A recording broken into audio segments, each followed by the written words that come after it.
Exciting stuff, very exciting. Some people have described the exploration age as pretty exciting. Exciting, which is exciting. Super, super exciting. And to be fair, it does seem pretty exciting. Not just the stuff we're about to get to, but also some overarching, very quick announcements about progression and multiplayer in Civ 7.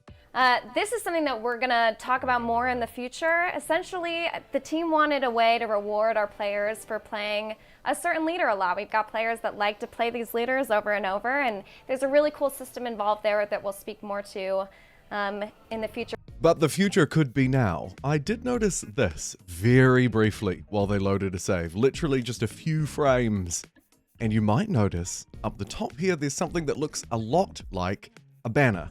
I've blurred out their name and their 2K account, but otherwise, there seem to be some customizable features. They recently teased on Twitter that they were giving away a banner if you watch their streams. It looks a lot like the shape of that thing. I don't think you need to be a genius to piece this together. And it reminds me just a little bit of the calling cards from Call of Duty Modern Warfare 2. But I'm sure we won't fully go down that route.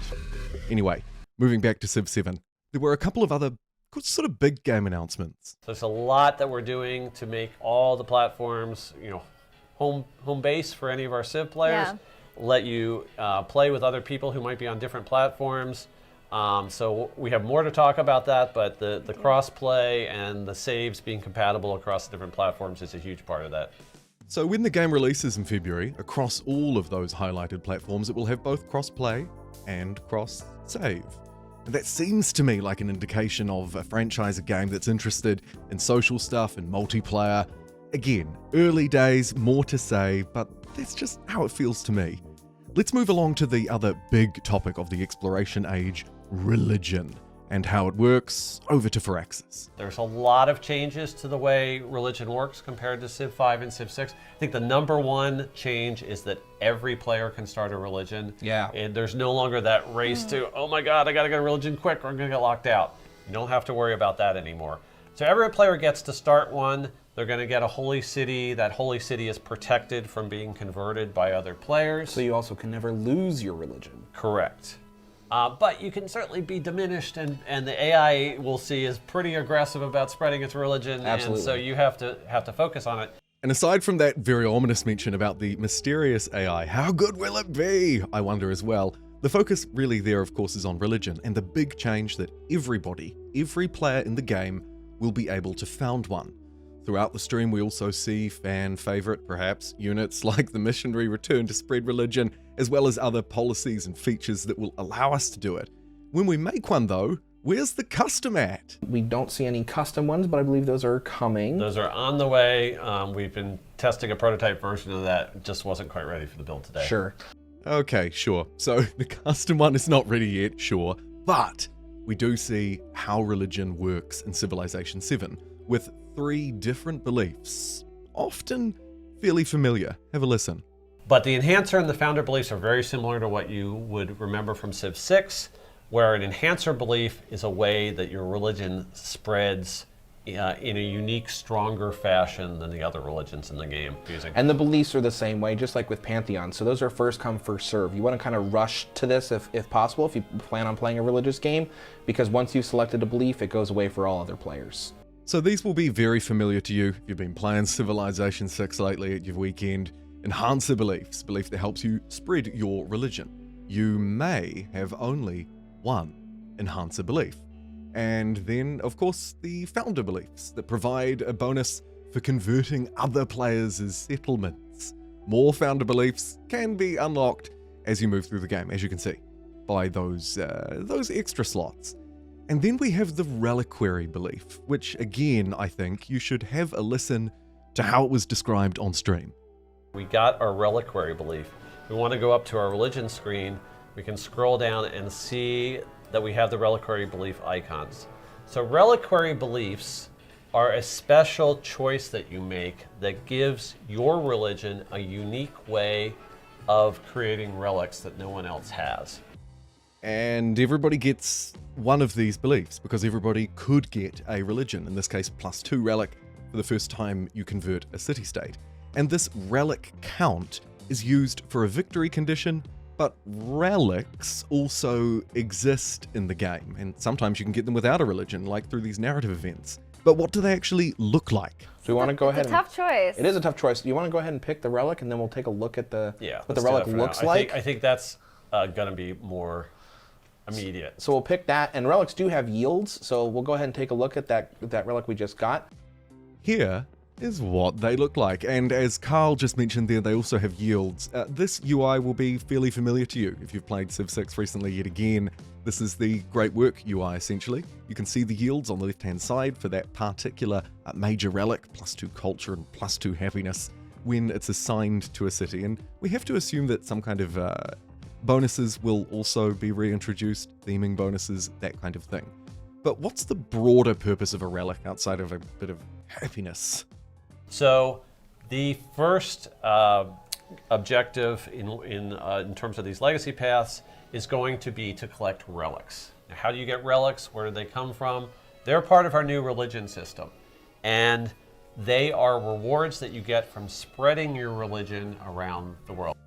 There you have it. Part of the milestone system, part of that victory pathway, that objectives or goals system, but also rewarded for as you spread or for spreading your religion around the world. The specific details of how many you can get in all the different ways weren't revealed, though some broader things about religion were. Of course, like those towns that we talked about in a video earlier this week that can focus on being religious sites and house more relics. But back to that victory pathway, this is really the crucial thing and ties in very nicely with the final cluster of topics: crisis and decay. The crisis events, as well as those victory milestones, and how we progress through into the exploration age, which of course is handled by a crisis event. Up until now, we've only really known about the barbarian one, moving through from age 1 to 2. And as you move through, of course, you also unlock these. They showed off this little kind of rusty UI, in my opinion, with the rewards from what you get from achieving your legacy. For reaching the age's milestones, and of course the kind of age rankings, the milestones are here. Here you can see them for the first age anyway.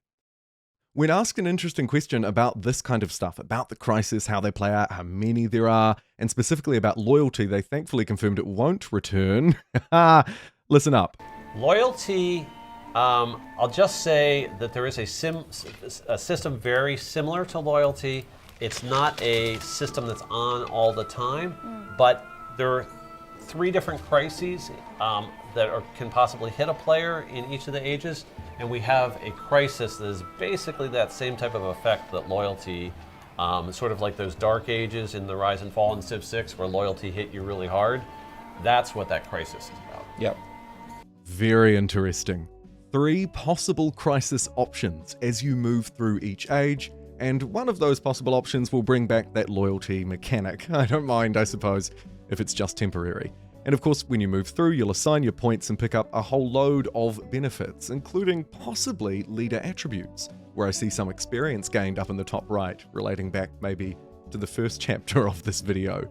Nonetheless, outside of those attributes and overall working toward these goals, the milestones and the objectives that are set will generally seemingly play a huge role in how any age is structured. And at the end of an age, we see some of the graphics, not the actual graphs, but these kind of legacy bar graphs anyway, to get a feel for how your opposition is playing and what they're focusing on. Specifically, of course, which victory condition, which milestone pathway they're looking at, and in this live stream, all 4 of those were revealed for the second age, basically meaning we've seen 2/3 now of the possible options in Civ 7. The military option essentially tasks you, yet again, to go and take some settlements, but this time you're rewarded for going and getting them in distant lands. They'll be worth double points, and you can actually get quadruple points if that distant land settlement also follows your religion. So religion isn't forgotten, even inside of the military goal. And as we discussed in yesterday's video, that military goal isn't the only one. With a religious focus, of course, we've also discussed today piety, religion, a big part of getting relics for your empire, for the cultural goal. The scientific goal maybe strays away a little bit from direct science generation, though you do have to meet some prerequisites like researching education. You're tasked with initially placing specialists and ultimately using those specialists, those extra populations you can add onto tiles to increase their yields. The task being to get 40 total yield. It seems like yields will be higher in this game than previous ones. Another reasonable change. Finally, this treasure fleet, the economic objective legacy pathway for the Second Age, tasks you, of course, to create through treasure resources or capture these treasure fleets. And if you can return them to your home civilization, a home city, and unload that cargo, you'll get some gold as well as some treasure fleet points. And those points will count up toward the economic milestone. And that, my friends, rounds out basically everything that we've learned about the exploration age from that gameplay reveal. If you want to know more about this stuff, the ships and whatnot, I already have a video specifically focused on the naval gameplay, the treasure fleets, the fleet commanders, all sorts. I'd encourage you to check that out. And also thank you for subscribing.